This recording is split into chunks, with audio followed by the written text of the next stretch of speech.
ಇಲ್ಲಿ ಅವಾರ್ಡ್ ಗಳು ಸ್ಪಾನ್ಸರ್ ಮಾಡ್ತಿರೋದು ಆಲ್ಮೋಸ್ಟ್ ಥಿಯೇಟರ್ ಅಲ್ಲಿ ಇರೋರು, ಜೊತೆಗೆ ಥಿಯೇಟರ್ ನ ಇಷ್ಟ ಪಡೋಂತವ್ರು. ಒಂದು ಪೇಟ್ರನ್ಶಿಪ್ ನ ಮಾಡ್ತಾ ಬಂದಿದೆ ಪ್ರತಿ ವರ್ಷ.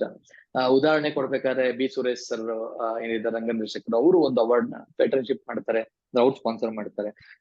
ಅಭಿಷೇಕ್ ಅಯ್ಯಂಗಾರ್ ಏನಿದ್ದಾರೆ ಅವರು ಅತ್ಯುತ್ತಮ ಕತೆ ಅವಾರ್ಡ್ ನ ಪೇಟ್ರನ್ಶಿಪ್ ತಗೊಂಡಿದ್ದಾರೆ. ಜೊತೆಗೆ ನಮ್ಮ ಗುಂಡಣ್ಣವರು ಹಿರಿಯ ರಂಗಕರ್ಮಿ, ಈ ವರ್ಷದಿಂದ ಅವರು ಆರ್ ನಾಗೇಶ್ ಅತ್ಯುತ್ತಮ ನಿರ್ದೇಶನ ಪ್ರಶಸ್ತಿ ವಹಿಸ್ಕೊಂಡಿದ್ದಾರೆ. ಸಂಚಾರಿ ವಿಜಯ್ ಅವರ ಹೆಸರಲ್ಲಿ ದಕ್ಷ ಅಕಾಡೆಮಿ ದಿಲೀಪ್ ಅಂತ ಹೇಳಿ ಅವರು ರಂಗಭೂಮಿ ಕಲಾವಿದರು, ದಕ್ಷ ಅಕಾಡೆಮಿ ಪ್ರಿನ್ಸಿಪಲ್ ಅವರು, ಸೊ ಅವರು ವಹಿಸ್ಕೊಂಡಿದ್ದಾರೆ. ಉಮಾಶ್ರೀ ಅವರ ಹೆಸರು ಕೊಡುವಂತ ಅತ್ಯುತ್ತಮ ನಟಿ ಪ್ರಶಸ್ತಿನ ಬೇಲೂರು ರಘುನಂದನ್ ಅವರು ಬರಹಗಾರರು ನಿರ್ದೇಶಕರು ಅವರು ವಹಿಸ್ಕೊಂಡಿದ್ದಾರೆ. ಹಾಗೆ ಇದರಲ್ಲಿ ಇನ್ನೊಂದು ಬಹಳ ಮುಖ್ಯವಾಗಿ ನಮ್ಮ ಭಿತ್ತಿ ಚಿತ್ರ ವಿನ್ಯಾಸ ಬರ್ತಾರೆ, ಭಿತ್ತಿ ಪತ್ರ ನಾವೇನ್ ಪೋಸ್ಟ್ ಅಂತ ಕರಿತೀವಿ, ಸೊ ಅದಕ್ಕೂ ಕೂಡ ನಾವು ಒಂದು ಅವಾರ್ಡ್ ಇಟ್ಟಿದೀವಿ. ಅದನ್ನ ಗುರುರಾಜ್ ಕ್ಯಾತ್ನಳ್ಳಿ ಅಂತ ಪಾಂಡುಪುರದ ಫೋಟೋಗ್ರಾಫರ್ ಅಲ್ಲಿರ್ತಾರೆ, ಸೊ ಅವರು ಅದನ್ನ ಸ್ಪಾನ್ಸರ್ ಪೇಟ್ರನ್ಶಿಪ್ ತಗೊಂಡಿದ್ದಾರೆ.